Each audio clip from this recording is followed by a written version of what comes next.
Swastiastu, selamat sore. Selamat berjumpa kembali di video pembelajaran untuk mata kuliah Arsitektur Kota 1 bagi mahasiswa program studi arsitektur Fakultas Sains dan Teknologi Universitas Ngurah Rai. Pertemuan kita adalah pertemuan kedua dan kali ini topiknya adalah tentang gerakan yang namanya New Urbanism. Sebelumnya, saya akan menjelaskan mengenai apa pengertian dari urban design. Ada beberapa pendapat mengenai urban design itu apa. Jadi Beckley di tahun 79 pernah bilang bahwa urban design itu adalah jembatan antara dua profesi, yaitu perencana kota dan arsitektur. Tapi perhatian utama urban design adalah pada bentuk fisik perkotaan. Jadi sisanya itu tugasnya arsitek. Sedangkan Branch di tahun 95 bilang bahwa dalam perencanaan kota yang komprehensif, perancangan kota itu punya makna atau tujuan yang khusus yang membedakan dari berbagai aspek perencanaan kota yang lain. Karena perancangan kota atau urban design itu berkaitan dengan indrawi manusia terhadap lingkungan fisik kota, yaitu visual, kualitas estetika, dan karakter spasial. Jadi kalau menurutnya Branch, urban design itu lebih ke arah tampilan fisik, space, dan lain sebagainya. Sedangkan Anthony di tahun 86 memberikan pengertian bahwa perancangan kota itu adalah pengaturan unsur fisik lingkungan kota yang sedemikian rupa sehingga dapat berfungsi baik, ekonomis untuk dibangun dan memberi kenyamanan untuk dilihat dan untuk hidup di dalamnya. Beckley di tahun 79 disebut dengan ideologi urban design menyatakan bahwa ada beberapa hal yang harus diperhatikan dalam urban design. Paling tidak ada 3, yaitu perhatian dari pengaturan estetis, perhatian dari lingkungan sosial,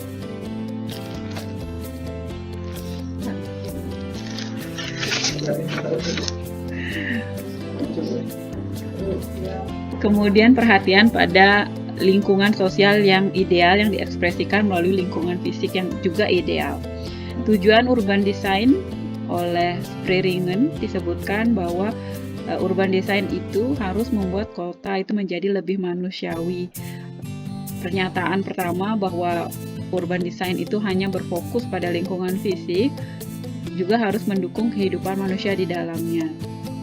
Kemudian urban design harus menghubungkan bentuk fisik kota dengan keadaan alam, misalnya orientasi dari bentang alam, menselaraskan urban dengan alam.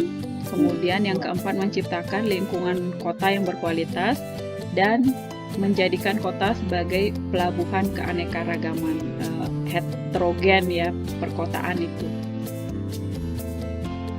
Kemudian pengertian fenomena New Urbanism atau konsep New Urbanism ini adalah gerakan untuk mendesain perkotaan untuk mempromosikan kawasan yang ramah lingkungan dengan menciptakan lingkungan yang walkability yang dapat dijangkau dengan berjalan kaki, dan di dalamnya ada fungsi-fungsi lain yang mendukung. Contohnya adalah perumahan dengan pekerjaannya juga. Jadi bagaimana kamu merancang perkotaan yang bisa ditempuh dengan cukup berjalan kaki.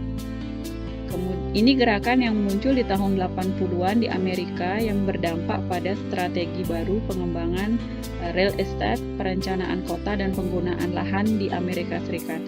Kalau sekarang perencanaan perkotaan itu kan masih banyak yang berbasis pada kendaraan bermotor. Jadi kalau mau kemana-mana harus menggunakan kendaraan bermotor. New Urbanism ini berusaha untuk mengubah paradigma tersebut, bagaimana kita bisa membuat perencanaan perkotaan yang bisa memenuhi kebutuhan masyarakat hanya dengan berjalan kaki saja, cukup berjalan kaki. Urbanisme baru atau New Urbanism ini berupaya mengurangi perluasan kawasan perkotaan keluar atau urban sprawl dan melakukan pembangunan di daerah pinggiran kota pasca terjadinya Perang Dunia Kedua. Ideologi perancangan kota ada 10, yaitu ini yang harusnya ada kalau kamu pakai konsep atau gerakan New Urbanism ini. Yang 10 ini adalah walkability, konektivitas, keragaman, perumahan campuran. Yang kelima, arsitekturnya berkualitas dan punya desain perkotaan yang jelas. Yang keenam, struktur lingkungannya masih tradisional memang. Kemudian ada peningkatan kepadatan, jadi high rise building ya. Kemudian yang ke-8 transportasi hijau, 9 keberlanjutan, dan 10 kualitas kehidupan masyarakat di dalam perkotaan itu yang meningkat. Saya akan jelaskan satu persatu secara sederhana saja. Pengertian walkability. Walkability itu diartikan sebagai kawasan yang sebagian besar berada dalam jarak 10 menit berjalan kaki dari rumah atau ke kantor atau ke tempat pendidikan misalnya. Walkability ini tidak hanya jarak saja, tetapi juga harus memperhatikan aspek desain jalan yang ramah terhadap pejalan kaki. Misalnya bangunannya dekat dengan jalan, tidak tersembunyi ke belakang, tidak harus masuk ke gang dan lain sebagainya. Di sepanjang jalan ada barisan pohon peneduh, kemudian ada parkir di sekitar jalan juga, walaupun ini dapat ditempuh dengan berjalan kaki, tapi tetap juga harus memperhatikan untuk kendaraan. Misalnya ada kendaraan kedaruratan atau misalnya untuk disabilitas. Kemudian ada juga tempat parkir yang tersembunyi, tapi tidak ada langsung di depan jalan, biasanya berada di jalur belakang. Walkability juga diartikan sebagai beberapa kawasan pejalan kaki bebas dari mobil dalam kasus-kasus tertentu. Jadi kayak San Mori ya, atau kayak Car Free Day. Tapi ini setiap hari, setiap saat ada kawasan yang bisa yang lebih concern kepada pejalan kaki, lebih fokus pada pejalan kaki dibandingkan pada mobil atau kendaraan lain. Kenapa ditempuh dengan jarak 10 menit? Karena itu adalah batas kemampuan manusia secara umum untuk berpergian dengan berjalan kaki. Biasa beda-beda tergantung orang, ada yang bisa 15 menit cukup tanpa istirahat, ada yang kurang dari 10 menit juga, tetapi rata-rata 10 menit. Apalagi di Indonesia dengan cuaca seperti ini, kisarannya sekitar 10 menit. Bisa saja lebih dari itu, jadi jarak antara rumah dengan tempat kerja bisa lebih dari 10 menit berjalan kaki, tetapi di jarak 10 menit itu harus ada tempat istirahat atau semacam tempat transit lah untuk minum atau makan dan sebagainya untuk baru melanjutkan perjalanan. Kemudian ideologi kedua dari New Urbanism itu adalah konektivitas. Ini yang saya sebut sebagai transit tadi. Ini adalah kemudahan pejalan kaki ketika berada di jalur yang memiliki aturan lalu lintas.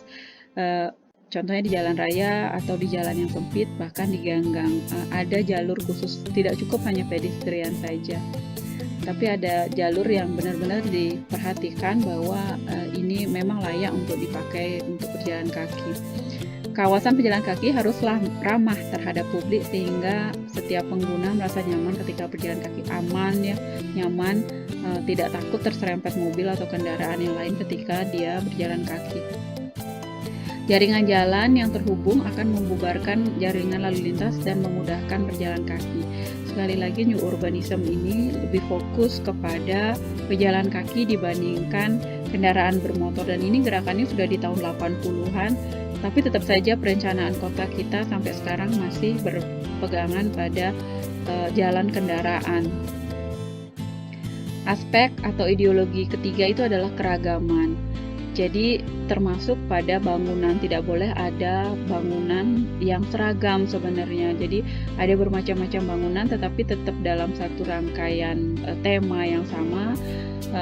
Ada bermacam-macam jenis toko, kantor, fungsinya beragam, tidak homogen, bisa berada dalam satu lingkungan, bisa berada dalam satu blok, atau bisa berada dalam satu gedung, fungsinya yang mix ini. Keragaman ini melihat aspek penghuni atau orang, penghuninya juga harus terdiri dari beragam usia, tingkat pendapatan atau perekonomian, budaya, agama, dan rasnya yang berbeda-beda. New Urbanism ini mewadahi perencanaan kota untuk semua golongan.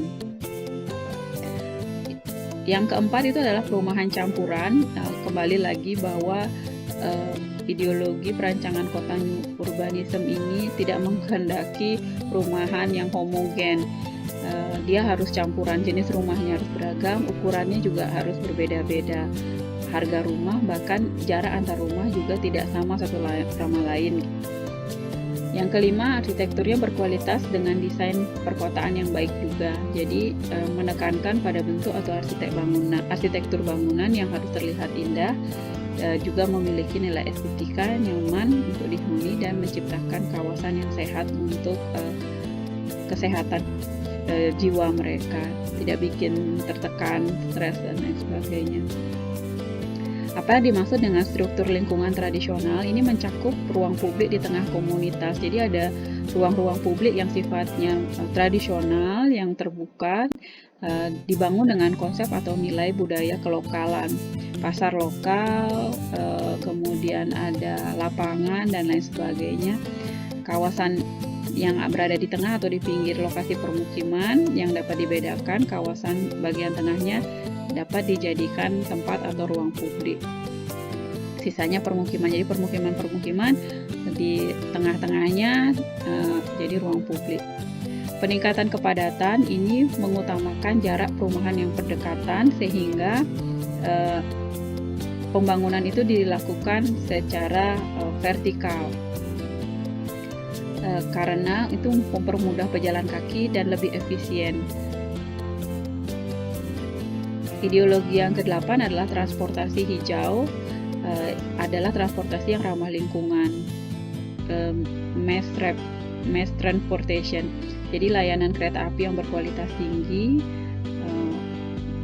merupakan salah satu prinsip utama New Urbanism. Ada juga jaringan jalur sepeda, kemudian sepeda skuter dan yang lainnya itu ya, yang kalau di arsitektur kota itu non-machine mechanism, jadi istilahnya menggunakan tenaga manusia. Ideologi yang ke-9 adalah keberlanjutan, urbanisme baru. New Urbanism memperhatikan dampak pembangunan yang berusaha untuk tidak merusak lingkungan. Jadi dia harus menggunakan teknologi dalam pembangunannya, yaitu teknologi yang ramah lingkungan, tidak merusak alam sekitar dan mengurangi penggunaan bahan bakar. Prinsip ini akan membuat perencana menggunakan produk-produk lokal yang memiliki jejak karbon yang lebih kecil. Yang ke-10 adalah kualitas hidup. Itu bagaimana perancangan New Urbanism ini menciptakan kualitas hidup yang lebih baik di komunitas ini. Ketika semua prinsip di atas digabungkan, sehingga urbanisme baru ini bisa menghasilkan kualitas hidup dan lingkungan yang menginspirasi ini. Lalu topik berikutnya adalah perancangan kota dalam hal kriteria. Kriteria itu pengertiannya adalah instrumen yang digunakan sebagai persyaratan untuk mencapai tujuan. Kriteria ini ada hubungannya dengan standar, ukuran, bakuan, atau norma. Tujuan dari perancangan perkotaan menciptakan public domain, ruang publik atau ruang terbuka yang berkualitas untuk kemanusiaan, sehingga dapat dimanfaatkan secara sosial, artistik, maupun budaya. Kriteria perancangan perkotaan itu sebenarnya dibagi menjadi 3, yaitu kriteria terukur, kriteria tak terukur, dan kriteria generik. Kriteria terukur ini adalah kriteria yang memandang perancangan sebagai persoalan fungsi dan efisiensi semata. Kriteria terukur ini adalah kriteria dasar yang pertama harus diletakkan.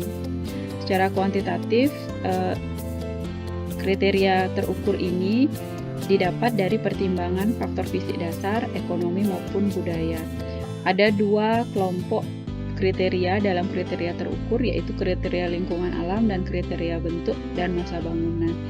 Contoh kriteria bentuk dan masa bangunan adalah ketinggian kepejalanan atau BOK, KLB atau VAR, KDB, BC, SEP, GSB, dan density.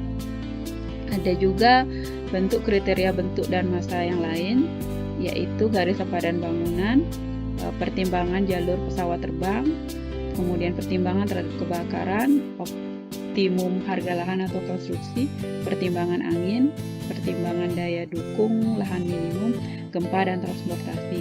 Jadi kriteria terukur ini lebih ke arah peraturan-peraturan yang sudah ditetapkan oleh pemerintah mengenai perancangan perkotaan.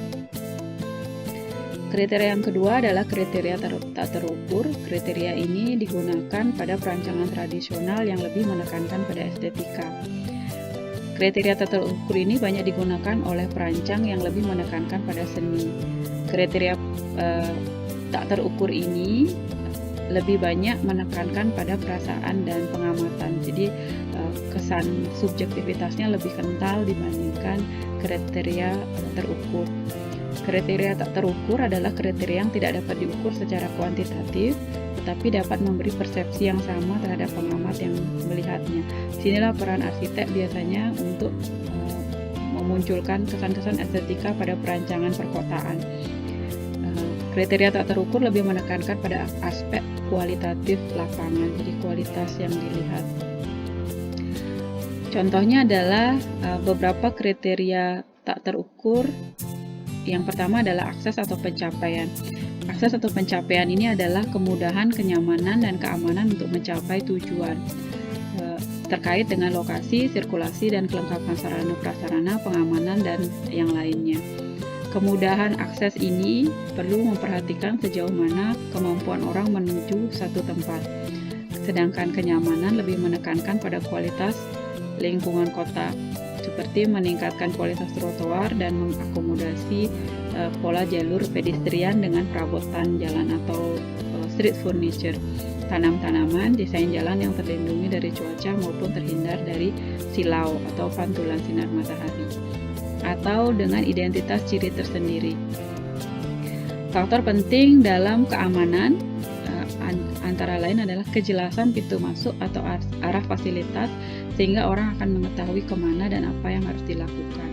Jadi aspek tak terukur yang pertama adalah akses atau pencapaian, harus mudah, aman, dan nyaman. Kemudian ada compatibility atau kecocokan, itu adalah dalam hubungannya dengan bentang alam atau topografi, bentuk dan masa bangunan serta skala. Compatibility ini lebih terfokus pada estetika dan arsitektural. Selain itu juga harus diperhatikan sejarah, budaya, dan komponen yang cocok dengan nilai bangunan. Yang ketiga adalah views atau pemandangan. Views ini adalah kejelasan antara orientasi manusia terhadap masa bangunan yang ditunjukkan dengan adanya landmark yang menjadi ciri khas atau sesuatu yang menarik pada kawasan tertentu. Identitas, ya. Jadi bagaimana cara kamu menunjukkan kesan terhadap perkotaan ini. View mengandung unsur estetika sehingga dapat menimbulkan kesan menarik bagi pengamat dan memberikan kejelasan bentuk dan masa yang menggambarkan ciri suatu kawasan bagi pengamat.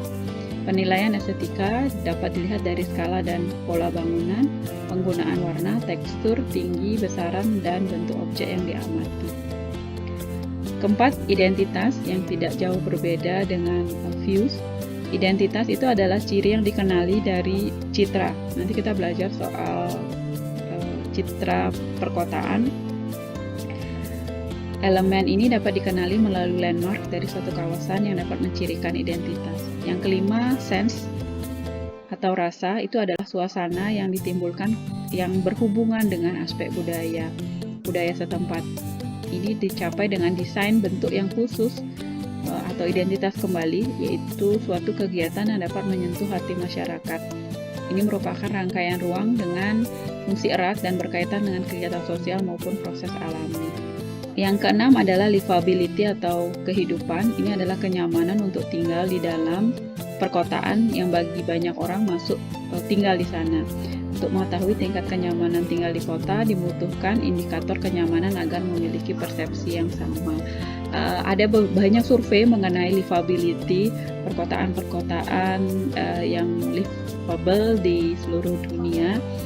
Kalau di Indonesia biasanya dimenangin oleh kota-kota di daerah Kalimantan. Sedangkan untuk di dunia pemenang livable cities itu biasanya ada di Australia atau di belahan Skandinavia, jadi Norwegia atau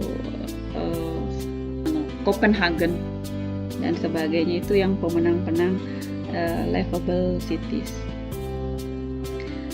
Kriteria yang terakhir adalah kriteria generik. Ini adalah gabungan dari kriteria terukur dan tidak terukur yang ditambah dengan kesederajatan dan keadilan sesama warga kota. Kriteria generik ini benar-benar sulit untuk dikenali, tetapi ada beberapa yang bisa dilihat, yang lainnya hanya cuma bisa dirasakan. Yang pertama adalah kenyamanan. Lingkungan kota itu wajib menjamin kualitas hidup yang nyaman, terutama bagi pejalan kaki. Lalu visual kota harus menarik, kualitas estetikanya secara arsitektur dan detail-detail lingkungannya juga harus tinggi. Kegiatan menekankan pada pergerakan, daya tarik, dan aktivitas kehidupan di jalan untuk menghidupkan fisik-fisik perkotaan. Kota yang baik itu adalah kota yang hidup, livable selama 24 jam sebenarnya. Lalu kriteria yang berikut adalah jelas dan menyenangkan, ada orientasi, aksesibilitas, kualitas estetik, dan kenikmatan jalur pedestriannya juga cukup. Ada karakter dan identitas lokal yang kuat, estetika, ada variasi atau kontras, jadi perkotaan itu tidak boleh seragam ya, kembali lagi ke pengertian new urbanism tadi, jadi ada heterogenitas di dalam perkotaan. Ada kriteria harmoni, aspek arsitektur dan keindahan di sekitarnya, skala kota, skala pandang lingkup dalam lingkungan, dan pola perkotaannya ini yang bisa terlihat, yang bisa jelas, apakah urban fabriknya grid, berbentuk stellar, ribbon, fan, atau radiosentrik. Kemudian bagaimana dengan kualitas ruang kota yang baik sebenarnya? Ada beberapa pendapat mengenai kualitas ruang kota, tetapi ini yang saya dapat dari hierarki Maslow. Jadi ada piramida kebutuhan manusia oleh Maslow, kemudian dikaitkan dengan kualitas ruang kota oleh Frey. Disebutkan bahwa pada tingkat dasar fasilitas kota itu harus tersedia semua kebutuhan fisik masyarakat yang standar. Yang pertama, kota itu harus punya tempat tinggal dan tempat kerja. Kemudian menjamin pendapatan penduduk yang memadai, adanya ruang untuk pendidikan dan kursus, transportasi, dan komunikasi dengan fasilitas dan pelayanan kota. Lalu pada piramida berikutnya di tingkat kedua itu ada fasilitas kota yang harus disediakan, itu harus dijamin, itu adalah keselamatan, safety, keamanan, security, dan perlindungan atau protection. Lalu ada unsur visual dari fungsi, susunan dan kontrol terhadap lingkungan yang harus bebas tidak hanya oleh polusi, kebisingan, dan kecelakaan, tetapi juga bagaimana perkotaan itu aman dari tindakan kriminal. Piramida ketiga adalah lingkungan sosial yang kondusif. Itu tempat yang penghuninya dengan pertumbuhan yang baik, anak-anaknya yang bisa mengadakan sosialisasi sejak dini. Anak-anak juga bisa menjadi bagian dari komunitas dan merasa menjadi bagian dari lingkungan. Tingkat atau piramida keempat itu adalah fasilitas kota harus memberikan kesan, perasaan yang cocok atau appropriate image, reputasi yang baik, serta gengsi yang dapat menggambarkan penghuninya, bagaimana penghuninya bangga bisa tinggal di lingkungan tersebut, di kota tersebut, dan dapat memberikan rasa percaya diri yang kuat, status dan martabat yang tinggi. Lalu piramida kelima itu adalah harus memberikan kesempatan pada penghuni untuk berkreasi sendiri, membentuk ruang-ruang pribadi yang mengekspresikan pribadi mereka. Tetapi juga bisa bersama-sama dapat menciptakan daerah dan lingkungan sesuai dengan kebutuhan dan aspirasi mereka. Lalu piramida terakhir atau puncak dari piramida kualitas ruang kota itu adalah fasilitas kota yang baru merupakan karya desain yang baik sebagai tempat yang estetis dan secara fisik dapat memberikan kesan yang mendalam, sebagai tempat budaya dan karya seni yang bermutu. Jadi itu yang paling atas, yang paling terakhir harus dipenuhi. Jadi penuhi dulu piramida 1 sampai 5, kemudian baru menuju ke desain. Oke, kemudian menurut Hamid Shirvani, secara fisik elemen perancangan kota itu terdiri dari 8 hal. Ini yang harus diperbaiki secara fisik. Yang tadi kan tidak semuanya fisik, ada juga space atau penggunanya, yang ini lebih ke arah fisik. Jadi ada pola penggunaan lahan, bentuk dan masa bangunan. Yang kedua, 3, sirkulasi dan parkir, ruang terbuka kota, jalur pejalan kaki, pendukung aktivitas, elemen penanda, dan preservasi. Jadi kita akan membahas lebih lanjut mengenai teori elemen perancangan perkotaan ini pada pertemuan berikutnya. Tapi sementara ini adalah hal-hal fisik yang harus dibenahi ketika kamu mau mencapai kualitas perancangan kota yang lebih baik. Demikian video pembelajaran saya untuk minggu ini mengenai New Urbanism dan kriteria perancangan perkotaan. Semoga terinspirasi. Terima kasih sudah mendengarkan. Sampai ketemu lagi minggu depan. Om Santi Santi Santi Om.